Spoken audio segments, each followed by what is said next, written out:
The auction notice.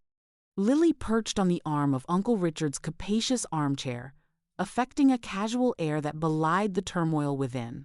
The study reeked of aged leather mingled with a sharp, almost burnt aroma. Supposedly assisting with the sorting of Grandma Rose's effects, a task burdened with his performative sigh, her true aim was different. She sought answers to explain his recent, unsettling behavior following her grandmother's death. He was presently engrossed in a boisterous phone call, peppered with phrases like tax liabilities and overseas holdings, a discourse that tightened Lily's chest. As he turned his back to pace, Lily pounced. She quickly perused the documents atop his desk, her fingers fleetingly touching polished invoices and age-faded deeds. Most were tedious. Insurance documents, banking records, numerical data that danced before her eyes in a monotonous jumble. Then, wedged between a thick property title and a Sotheby's catalog, she unearthed it, a vibrant, large-format flyer. Bold, elegant lettering proclaimed, "Estate Auction, the Rosebloom Collection." Lily gasped softly. Her gaze flew across the details. Period furniture, delicate dolls, silverware sets. Grandma Rose's entire existence reduced to items for open bidding. A chilling wave of nausea swept over her. Recognition struck instantly. The chipped porcelain teacup adorned with painted forget-me-nots, the one Rose always reserved for Earl Grey, the intricately crafted side table, a wedding token from great-grandpa Samuel, even the gently worn Persian rug that had graced the living room for as long as Lily could recall. But then her attention snagged on something that pierced her heart. Lot 17, Swiss automaton, circa 1888, the music box.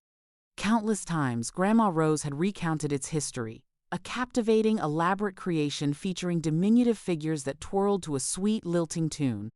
It had belonged to her grandmother, a cherished heirloom brought from Switzerland, a tangible link to their roots. Lily could almost hear Rose's voice, imbued with a tender longing, as she described the tiny ballerina with the porcelain face and the complex inner workings. A bit of wonder, Lilypad, she'd always said. A little bit of wonder. Tears stung her eyes. How could Richard orchestrate this? How could he so blithely discard relics imbued with immense meaning, not only for Rose, but for the entire family? Richard concluded the phone call with an exasperated sigh.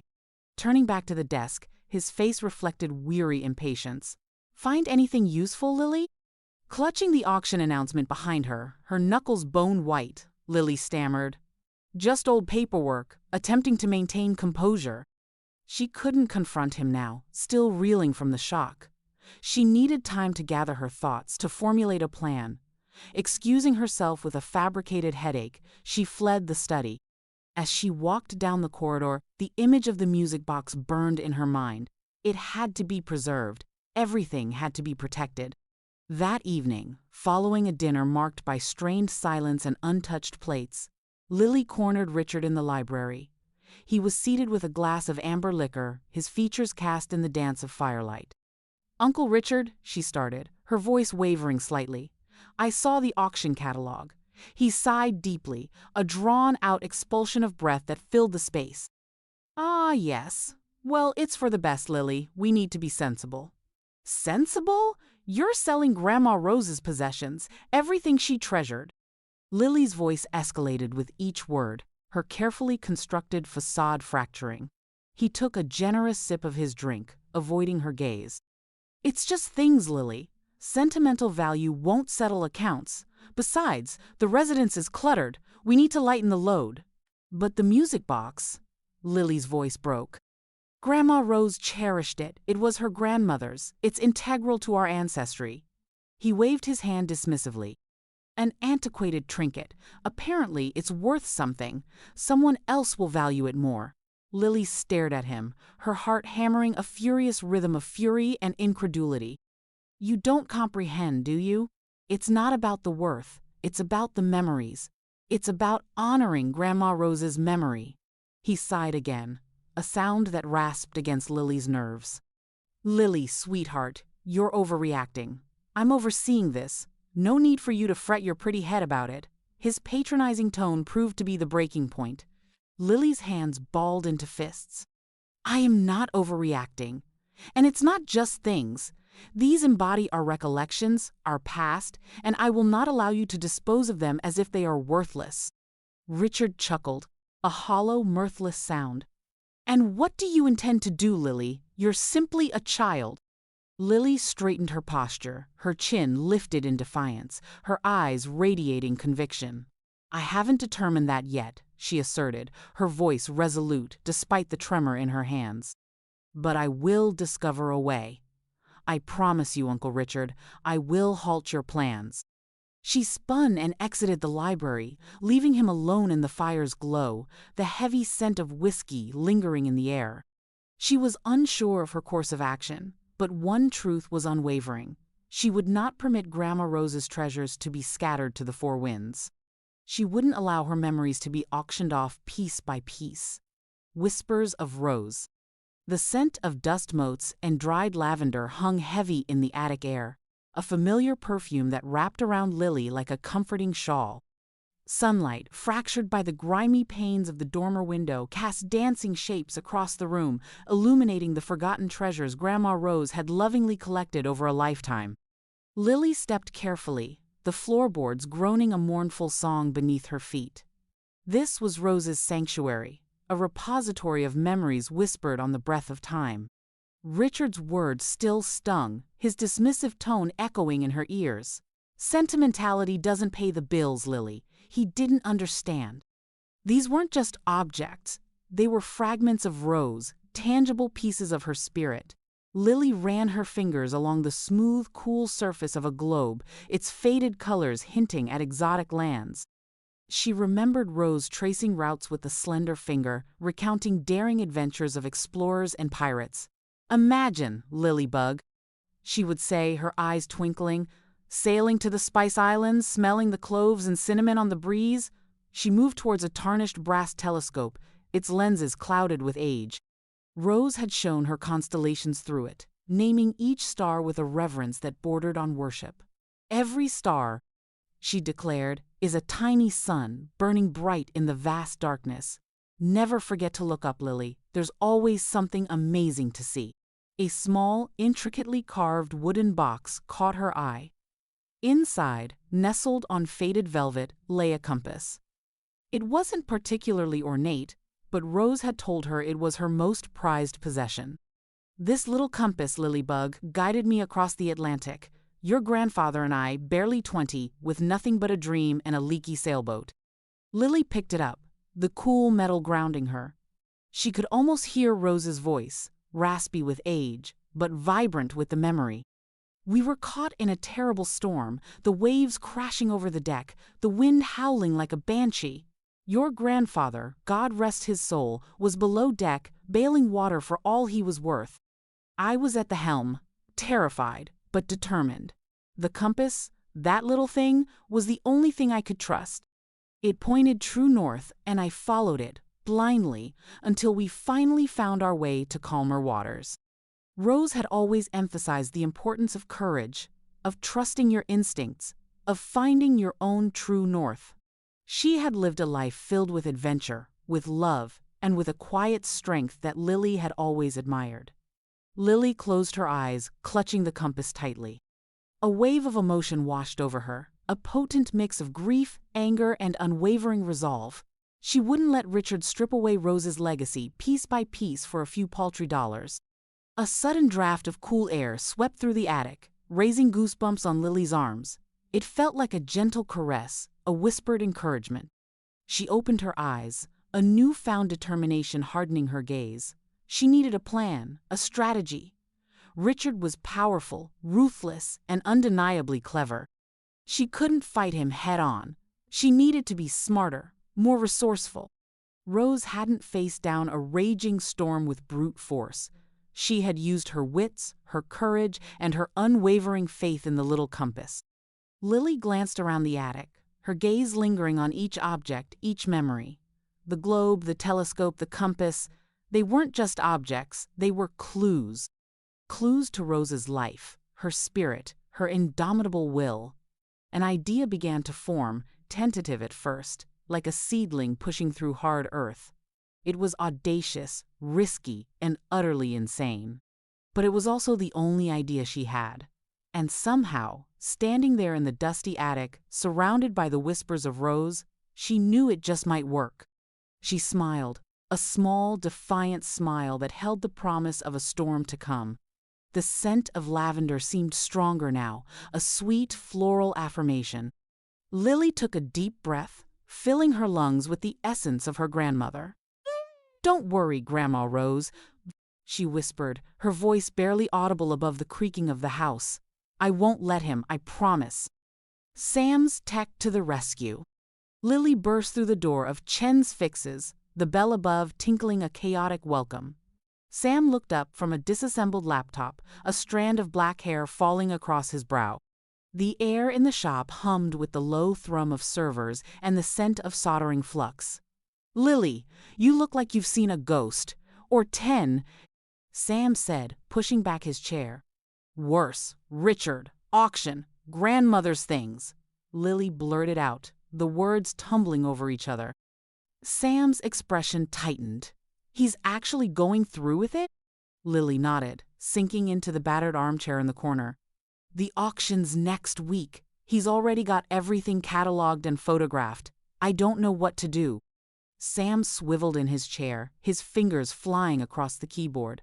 "Okay, breathe. Let's get some intel. What auction house is he using?" "Prestige Auctions," Lily said, watching Sam's focused face. "I saw the sign on the truck that picked everything up." The clicking of keys filled the small shop. "Prestige Auctions. Right. Let's see what we're dealing with." He tapped a few more keys, and a website filled the screen, showcasing gleaming antiques and smiling, well-dressed people. "Looks legit. High-end stuff." "Too high-end for Richard to care about sentimental value," Lily muttered. "All right, first things first. Stalling tactics. Have you tried talking to him again?" Sam asked, already scrolling through the website. Lily shook her head. "It's like talking to a brick wall. He's convinced he's doing what's best for everyone." "Right," Sam sighed. "Okay, plan B. Let's see if we can find a weakness. Everyone has one, even auction houses." He minimized the main website and opened several new tabs. "I'm going to dig into their financials, see if there's anything juicy." Lily watched, fascinated, as lines of code and financial reports scrolled across Sam's monitors. He typed with a speed that always amazed her, navigating the digital world with effortless grace. After a few minutes, he stopped, his brow furrowed. "Interesting," he murmured, clicking on a specific document. "Prestige Auctions. They're not exactly swimming in cash. In fact, they're carrying a significant amount of debt. Looks like they took a big hit last year when a major collection fell through." "So, what does that mean?" Lily asked, leaning forward. "It means they're vulnerable," Sam explained, a glint in his eye. "They need this auction to be a success, desperately. If something were to disrupt it, it could really hurt them." A slow smile spread across Lily's face. "Disrupt it how?" Sam swiveled back to face her, tapping his chin thoughtfully. "Well, there are a few options.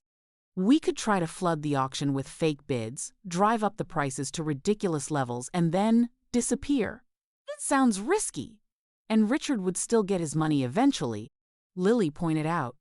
"True. Okay, plan C. We find a way to acquire the debt they owe, become their biggest creditor. Then, we call in the debt right before the auction." "No debt repayment, no auction." Lily's eyes widened. "Buy their debt? Sam, that sounds insane. Where would we get that kind of money?" Sam grinned. "We wouldn't!" "Not exactly, but we might be able to find someone who would. Someone who owes me a favor or 10. He began typing again, his fingers moving even faster than before. "I know a guy who specializes in distressed assets. Let me see if he can give me some leads." Lily watched him work, a mix of hope and trepidation swirling within her. This was getting complicated and fast. But the thought of Rose's treasures being scattered to the winds spurred her on. "So, what do I do?" Lily asked, feeling a surge of purpose. "Keep Richard distracted. Make sure he doesn't suspect a thing, Sam said, his gaze still fixed on the screen. And trust me, I think we might just have a chance to pull this off. Operation Buy the Auction House. So, Lily began, the tepid tea sloshing in her cup, what kind of number are we facing? Sam massaged the bridge of his nose, the harsh library lighting glinting off his lenses. He'd been hunched over financial documents for an eternity, whispering about ratios and solvency. Prestige Auctions is dangerously overextended. Based on their balance sheet, we're looking at needing a minimum of $3 million to buy out their debt. Lily nearly spat out her tea. $3 million? It felt like an insurmountable sum. Right, she managed, dabbing her mouth. Right, let's think this through. Snatching a napkin, she began sketching. Grandma Rose's jewels, conservatively maybe 50 grand, plus the antique furniture moldering in the attic. Sam gently steered the napkin away. Lily, we're dealing with millions, not pocket change. We need a bolder strategy. Okay, bolder it is, she countered, attempting to mirror his composure. A bake sale? A monumental bake sale? Sam's gaze was skeptical. Unless you're planning to bake bullion into your brownies, I don't believe a bake-off is the solution. He tapped his laptop screen. We need to be grounded, we need a plan, and we need it yesterday. Lily began to pace, a nervous energy coursing through her. Fine, grounded. What about a grassroots campaign, a digital plea, rescue Grandma Rose's legacy? Sam weighed the idea. It's a possibility, but it's a crowded arena. People are inundated with requests daily. We need to stand out. We need an angle. The angle is my brother is poised to liquidate our family history. Lily cried, throwing her hands up in exasperation. Isn't that dramatic enough? Potentially, Sam allowed. But we have to frame it compellingly. Think visuals, think heartstrings, think wildfire. Lily ceased her pacing. Wildfire. I like the sound of that. What if we created a video, showcasing Grandma Rose's treasures, sharing their stories, underscoring their significance to us? Sam gave a slow nod. That has potential, but it needs to be polished. Proper lighting, crisp audio, skilled editing. He hesitated, chewing on his lip. And a website, a central point for donations, details, and progress reports. A website? Lily's eyes widened slightly. You know how to build a website? Sam smirked, a touch of mischief in his expression. Let's just say I logged some serious basement time in high school. He opened a fresh tab. I can cobble something together quickly. We'll need a resonant address. His fingers danced across the keys. Something catchy, something that gets to the core of what we're trying to do. Lily watched him, a flicker of optimism igniting within her. How about Heirloom Haven? Sam typed it out. heirloomhaven.org. Untaken. I like that. He sketched out the site's architecture, his brow furrowed. Okay, we'll require a gripping narrative, high-resolution images of the items, and a concise call to action. I can handle the narrative, Lily offered, grabbing a pen and another napkin, and I can snap some photos. I'm surprisingly adept with my phone's camera. Excellent. Sam replied, his attention riveted to the screen. I'll configure the donation portal and link it to our account. We'll need complete transparency regarding fund allocation. For the next few hours, they labored in silence, sustained by the cooling tea and the surge of adrenaline. Sam constructed the website, line after line of code appearing on the screen. Lily poured her soul into the narrative, each word crafted with care. She conjured images of Grandma Rose's affection for each piece, the tales they whispered, the memories they evoked. She crafted a poignant portrayal of a family chronicle on the verge of obliteration. Finally, as the first light of dawn touched the library windows, they had created something tangible. A basic website, a heartfelt plea, and a spark of hope. Sam leaned back, stretching his aching neck. Okay, he rasped, his voice rough with fatigue. Heirloomhaven.org is live. Now, all we require is $3 million. He turned to Lily, a faint smile playing on his lips. Piece of cake. Bake sales and car washes. The tempting scent of cinnamon and caramelized sugar drifted through the air, a warm embrace against the morning's nip. With rosy cheeks from her efforts, Lily carefully positioned the last of Grandma Rose's famed apple turnovers on the display. Sam, ever practical, meticulously tallied the starting funds, his brow creased in concentration. Did we plaster enough posters around, you think? Lily fretted, eyeing the vibrant signs adorning the community center's windows. Feels like we needed more. A comforting hand brushed a strand of hair from her face. Relax. Sam reassured, a grin playing on his lips. These'll pull in everyone within a mile radius. Besides, he winked, who can resist a taste of Rose's magic? The bake sale, Lily's brainchild, was a tangible way to connect with the town and, fingers crossed, gather some much-needed cash. Heirloom Haven. Org, a beautiful digital homage to their family's past, felt somehow detached. She craved real interaction, genuine connection, a shared sense of purpose. As the first patrons trickled in, a nervous flutter tickled her stomach. Mrs. Gable, their kind neighbor, bought a whole box of cookies for her grandkids. Mr. Henderson, the usually gruff mechanic, surprised onlookers by requesting an entire apple pie. Children, drawn by the colorful allure, snatched up iced cupcakes, their sticky fingers leaving sugary confetti in their wake. By midday, the bake sale was a roaring triumph. Tables were nearly empty, and the donation jar bulged with currency. Lily and Sam exchanged elated looks, their earlier nerves replaced by a blossoming sense of success. Right, next up, Sam announced, wiping a streak of flour from his forehead. Operation Sparkle commences in 60. The parking lot buzzed with activity as the car wash got underway, a lively scene of suds, splashes, and eager volunteers. Lily, armed with a sponge and bucket, enthusiastically tackled a mud-splattered SUV. Sam, efficient as always, controlled the hose, dispensing the water with precision. Local teenagers, fulfilling their community service obligations, swarmed around the vehicles, scrubbing tires and buffing surfaces. Upbeat tunes blasted from a boombox, adding to the festive vibe. Cars queued down the street, drivers patiently awaiting their turn. For a fleeting moment, all was perfect. The sun shone brilliantly, the music throbbed, and the donations flowed. A fresh wave of optimism washed over Lily. Perhaps, just perhaps, they could actually do this. Then, the sky adopted a menacing charcoal hue. A sharp gust tossed soapy water skyward, and the first heavy drops began to descend. "Oh boy," Sam muttered, his gaze fixed on the darkening horizon. "Looks like our streak just ended." In seconds, the heavens unleashed a deluge. The car wash dissolved into chaos. Volunteers scattered for cover, their joyous shouts replaced by cries of dismay. Soapy runoff mingled with rain, creating a slick, foamy mess. The car line evaporated as drivers deserted their spots, windshield wipers fighting a losing battle. Lily and Sam stood beneath a flimsy overhang, watching their carefully crafted plans unravel. The relentless downpour showed no sign of abating, and the parking lot was rapidly transforming into a shallow lake. "Well," Lily remarked, her voice barely audible above the drumming rain. "That was interesting."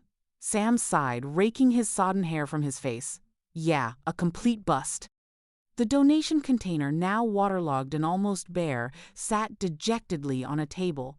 The money they had so diligently earned seemed like a pittance in the face of the looming $3 million debt.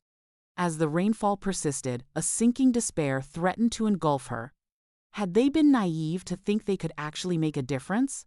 Was Richard correct? Was their family's heritage destined to be auctioned off, bit by bit, to the highest bidder?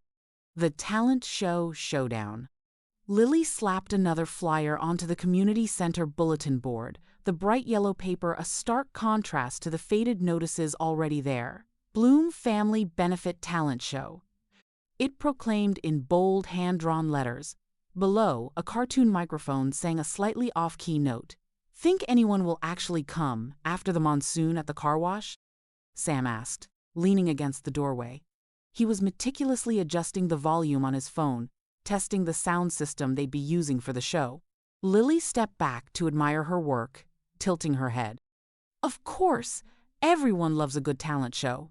Besides, we've got Mrs. Henderson's prize-winning poodle act, remember? People are lining up for that, I just know it. Sam raised an eyebrow. Lining up might be an overstatement. Last I checked, Mrs. Henderson's poodle mostly just sits there and looks fluffy. It's remarkably fluffy. Lily countered, grabbing a stack of flyers. Come on, we've got more ground to cover. Let's hit the park. Parents are always looking for something to do with their kids on Saturdays. The afternoon sun beat down as they plastered flyers on park benches, lamp posts, and even, with permission, the ice cream truck. Lily's enthusiasm was contagious, and even Sam found himself smiling as they watched a group of kids gather around a flyer, excitedly discussing whether or not they should audition. Their good mood evaporated the moment they reached the town square. A large banner, professionally printed and far more impressive than Lily's hand-drawn efforts, hung across the gazebo. It read, "Stars of Summer Talent Extravaganza. Same day, same time." Lily stopped dead in her tracks. What is that? Sam squinted at the banner. Looks like competition. He walked closer to the gazebo where a small crowd had gathered around a table, signing up. He picked up one of their flyers. Sponsored by the Chamber of Commerce. Big prize money. Lily's shoulders slumped. Prize money? We're offering bragging rights and homemade cookies. And Mrs. Henderson's fluffy poodle, Sam added, trying to lighten the mood, but Lily was beyond consolation. They retreated to a nearby bench, the vibrant energy of the town square suddenly feeling oppressive. Lily nervously chewed on her thumbnail, a habit she thought she'd kicked years ago. This is a disaster. No one will come to our little talent show when they can win real money at theirs. Sam ran a hand through his hair. We can't just give up. We've put too much work into this. He tapped his chin, his eyes scanning the square. Maybe we can counter-program. Counter-program? Lily asked, her voice flat. Yeah, like if they're focusing on serious talent, we lean into the unique, the wonderfully weird, the hilariously bad. Sam's voice gained momentum as he spoke. We make it a celebration of the spectacularly untalented. Lily stared at him. You want to encourage people to be bad? Not exactly encourage, Sam clarified, but embrace the fact that not everyone is a polished performer. Make it fun, make it lighthearted. People like to laugh, right? Lily considered this, the initial despair slowly giving way to a flicker of hope. So, less American Idol, more America's Funniest Home Videos? Exactly, Sam grinned.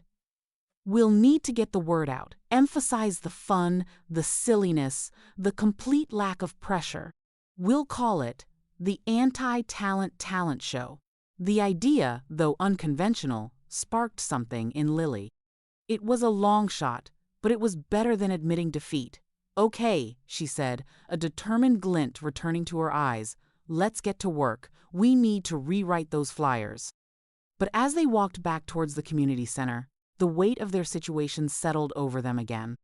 Even with a new angle, attracting an audience to their talent show felt like an uphill battle against a well-funded, professionally organized event.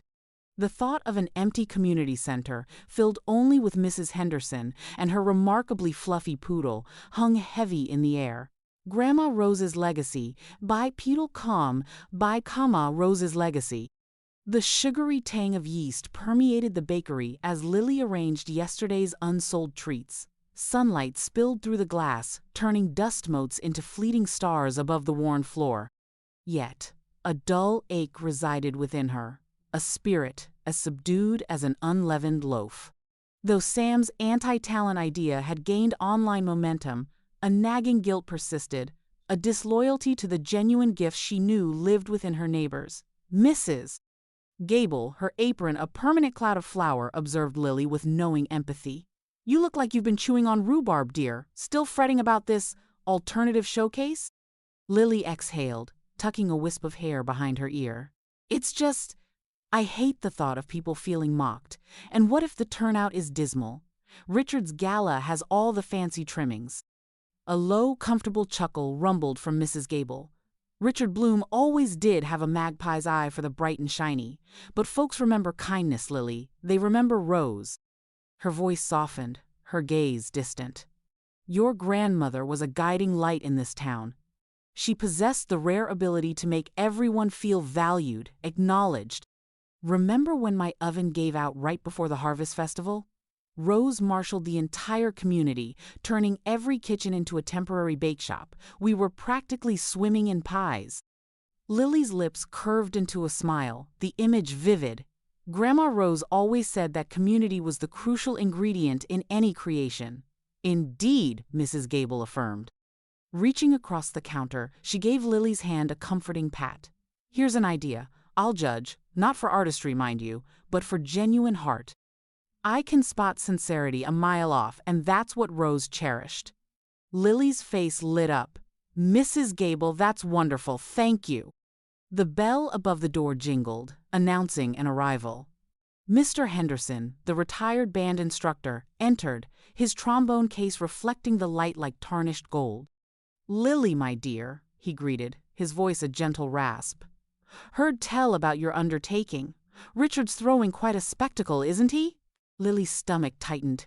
He is. Mr. Henderson chuckled softly. Well, my group, the Rusty Reeds, might not be headlining any concert halls these days, but we can still manage a tune or two. We'd be honored to perform at your event. For Rose. She always adored our rendition of When the Saints Go Marching In. Tears pricked at Lily's eyes. Mr. Henderson, that's amazing. Thank you. That afternoon dissolved into a frenzy of poster creation, a vibrant explosion of neon hues and deliberately mangled spelling.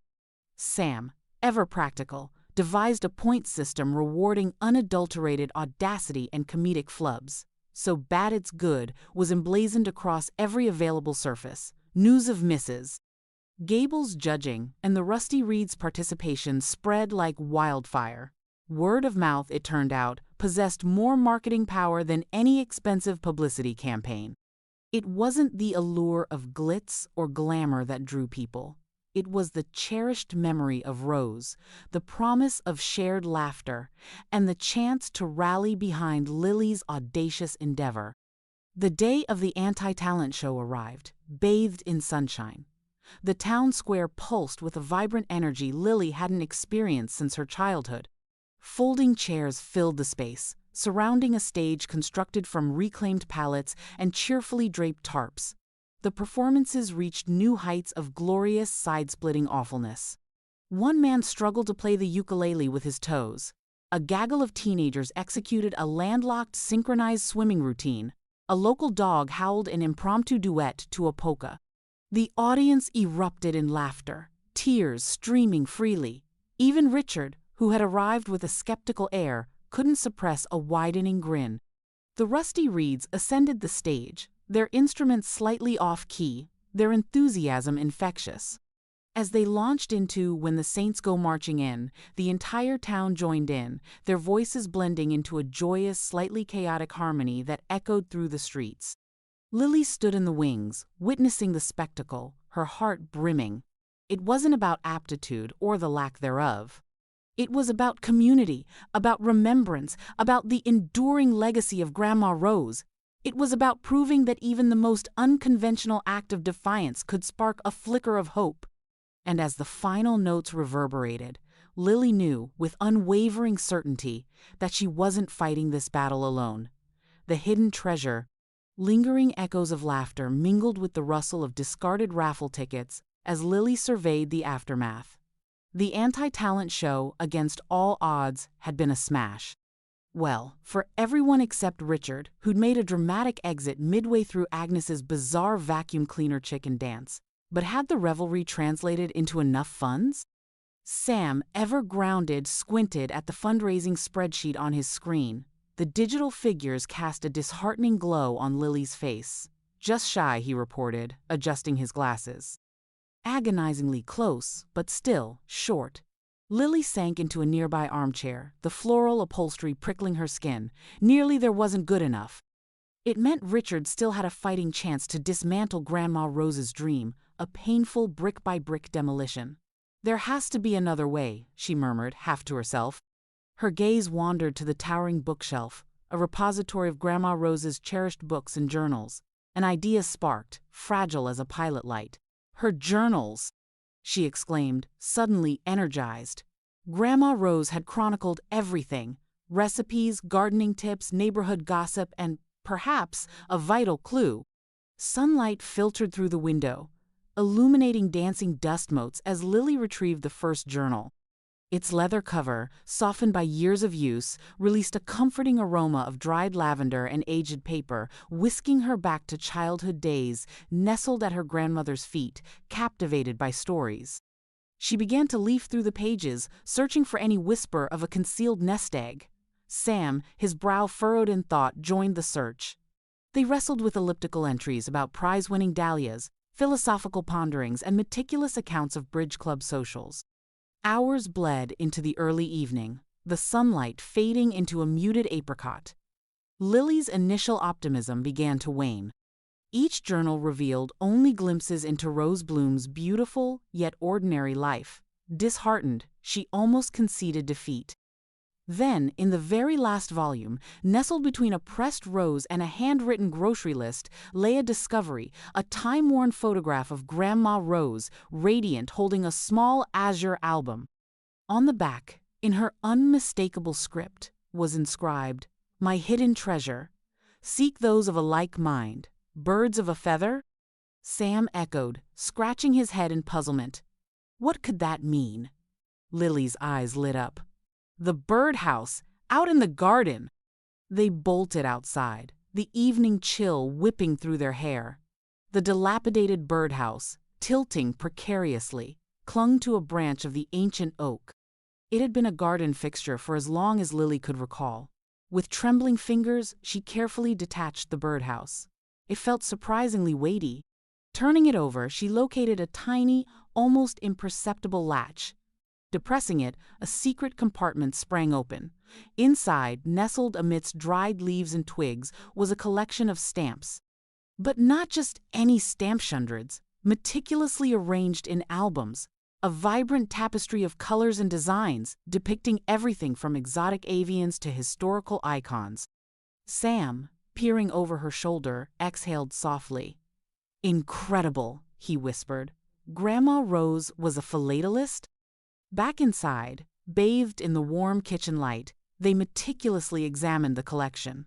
Sam, recalling his uncle's brief foray into stamp collecting, quickly accessed an online valuation guide. "Check this out," he exclaimed, pointing to a time-faded stamp showcasing a blue Mauritius. "Depending on its condition, this could be worth a small fortune." After an endless seeming vigil of research and comparison, the enormity of their find dawned on them. Grandma Rose hadn't just collected stamps, she had amassed a trove of rare and valuable specimens. Enough, Sam estimated, to not only reach their fundraising goal, but to surpass it by a wide margin. Lily slumped back in her chair, a wave of relief washing over her. They had succeeded. They had secured the Bloom house. But beyond that, they had unearthed a concealed facet of the woman she loved, a secret devotion that had been closely guarded and now, at long last, unveiled. The true treasure wasn't solely in the stamps, but in the act of discovery itself, a link to Grandma Rose that transcended time and mortality. The auction house is ours. The drive to Thompson Auctions felt surreal. Lily clutched the bank draft in her sweaty palm, the crisp paper, a tangible representation of Grandma Rose's hidden passion and the community's unwavering support. Sam navigated the winding country road, his jaw set, his usual light banter replaced with a focused silence. "Ready for this?" Lily asked, her voice a nervous tremor. Sam squeezed her hand. "Born ready. Though I still think buying the whole place is a tad ambitious." "Think of it as a preemptive strike," Lily countered, a mischievous glint in her eye. "No more auctions of Bloom family heirlooms, ever." They pulled into the gravel driveway, the sprawling Victorian house that served as the auction house looming before them. It was a beautiful building, but today it felt like an enemy fortress. Mr. Thompson, a stout man with a perpetually surprised expression, greeted them at the door. Miss Bloom, Mr. Chen, to what do I owe the pleasure? We'd like to make an offer, Lily stated, her voice gaining strength. To buy Thompson Auctions. Mr. Pleasure. Thompson blinked, his surprised expression deepening. He ushered them into his cluttered office, stacks of catalogs and antique appraisals threatening to topple over. Buy the entire business? He chuckled, a low rumble in his chest. I appreciate the sentiment, Miss Bloom, but I'm not sure you understand the scale of such an undertaking.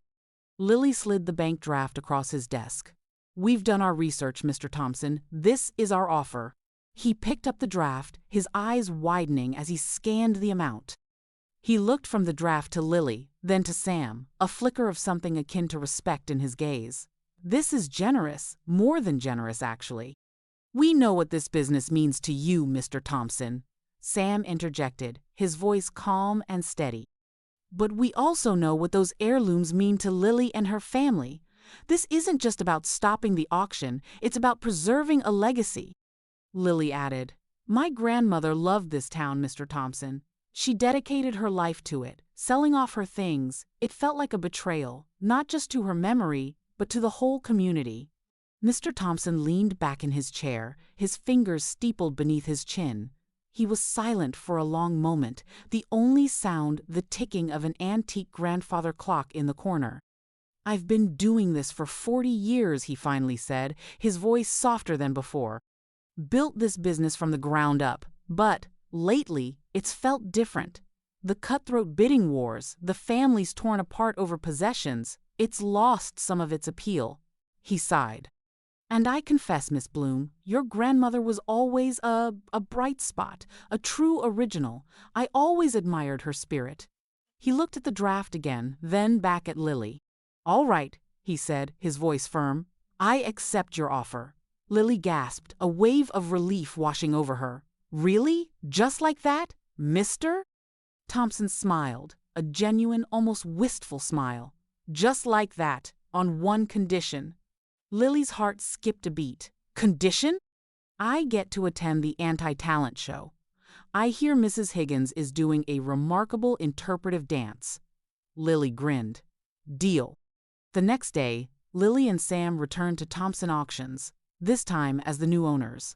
Uncle Richard was already there, pacing anxiously, a cloud of expensive cologne surrounding him like a noxious fog. The room was buzzing with anticipation. Potential buyers milling around, examining Grandma Rose's furniture and trinkets.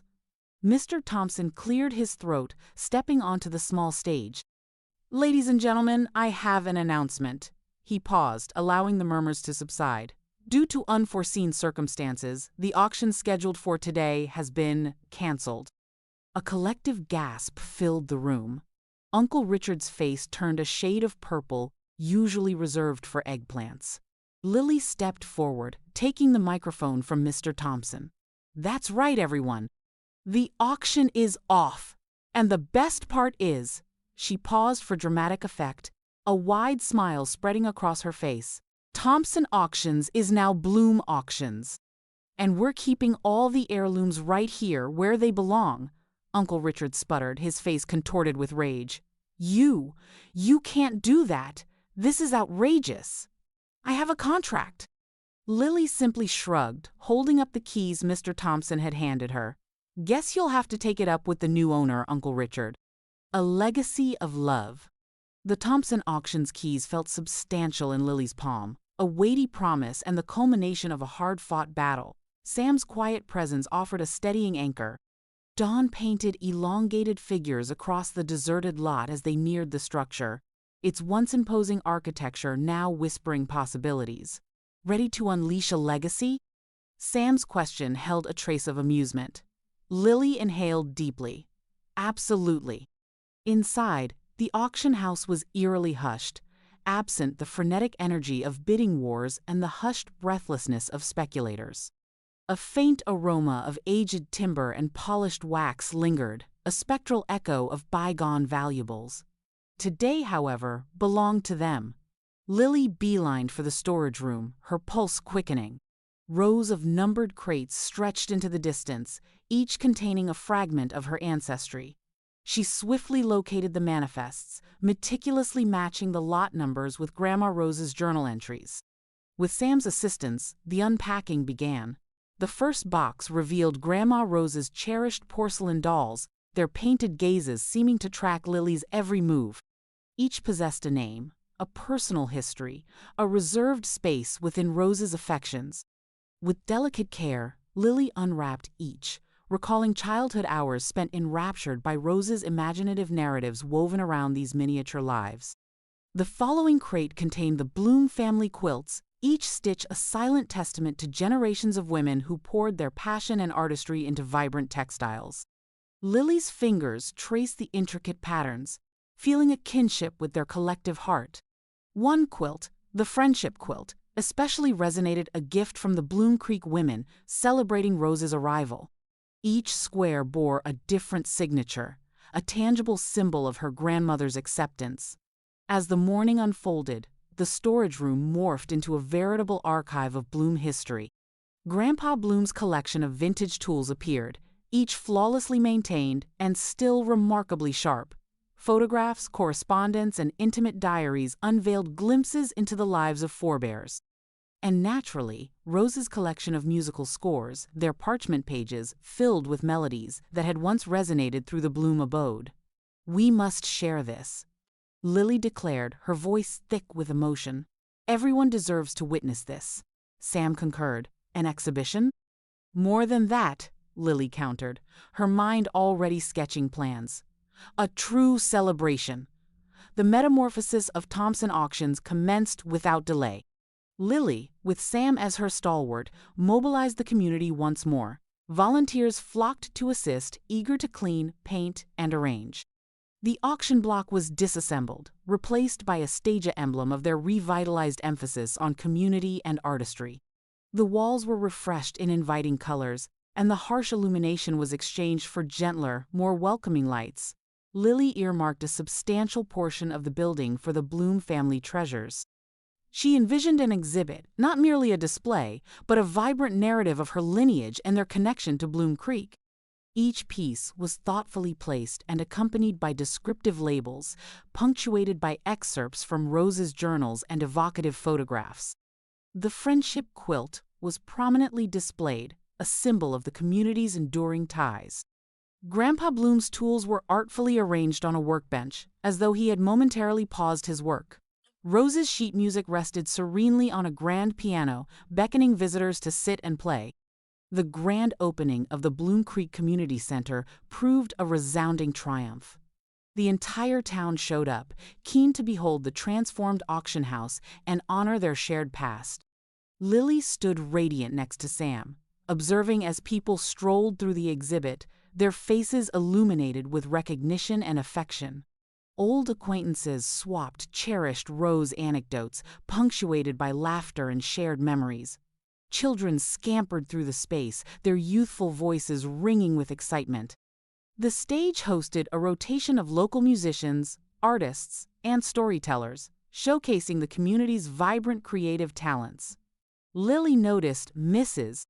Gable, the town's oldest resident, tenderly examining the Friendship Quilt, her eyes glistening with tears.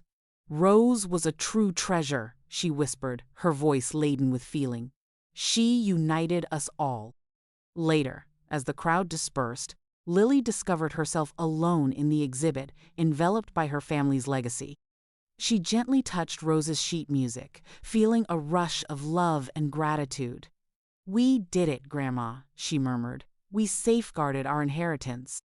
Sam approached, placing a comforting hand on her shoulder. "You did it, Lily. You brought everyone together." Lily smiled, her heart overflowing with contentment. The Bloom Creek Community Center transcended the realm of mere architecture. It stood as a powerful testament to the strength of community, the unwavering bonds of family, and the enduring legacy of love that Rose imparted. It was a sanctuary where stories would resonate, memories would be treasured, and the spirit of Bloom Creek would flourish for generations to follow.